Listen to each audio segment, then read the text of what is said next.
মরেও বাঁচে ভালোবাসা। আফতাব মল্লিক। গায়ে ঘেঁষে থাকা লোক আর আগলে রাখা লোকের মধ্যে বিস্তর ফারাক।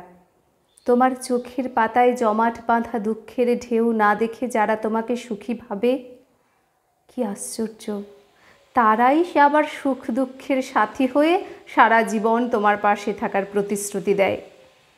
ঠোঁটের কোণে লেগে থাকা হাসি দেখে চোখের পাতায় লুকোনো অশ্রু, আর মনের কোণে জমা অব্যক্ত ব্যথা বুঝতে পারা লোকের বড়ই অভাব এই পৃথিবীতে।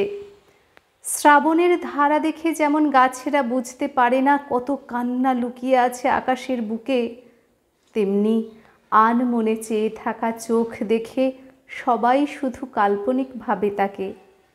কেউ কোনোদিন বোঝার চেষ্টা করে না কি পাহাড় প্রমাণ হতাশা ছেয়ে আছে তার জীবনে। সবাই শুধু নদীর আনন্দে ছুটে চলা রূপটা দেখেই আনন্দিত হয়।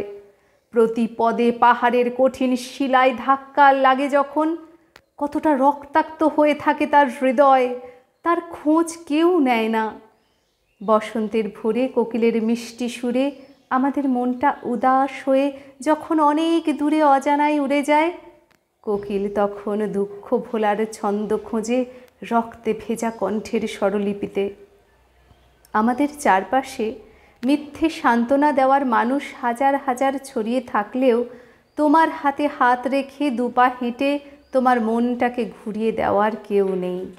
কালজয়ী 4 লাইনের কবিতা পড়ে যখন আমরা কল্পনায় ভাসি, তখন কবি অব্যক্ত কষ্ট বুকে চেপে চোখের জলে নিজের সাথে কঠিন বাস্তবতার মিল খোঁজে নীরবে। জীবনটা এরকমই। একদিকে যেমন থাকে চোখের পাতায় রঙিন স্বপ্ন এঁকে সুখের চরে ঘর বাঁধার হাতছানি, তেমনি অন্যদিকে থাকে প্রতারণা, ছলনা আর মিথ্যে ভালোবাসায় পড়ার ফাঁদ। সব থেকে অভাগা তো তারাই যারা এই দুয়ের পার্থক্য না বুঝে সারা জীবন কান্না ভেজা পথের পথিক হয়ে যায়।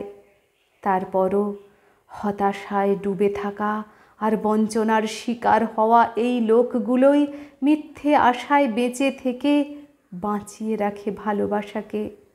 তারা ভালোবাসাকে বাঁচিয়ে রাখে গাছের পাতায়, চাঁদের হেঁটে যাওয়ায়, ফুলের পাপড়িতে, রঙিন খোঁপায়, কিংবা কান্না চেপে লিখে যাওয়া 4 লাইনের দুঃখ ভোলা কবিতায়। কি অদ্ভুত না এই ভালোবাসা। ধন্যবাদ।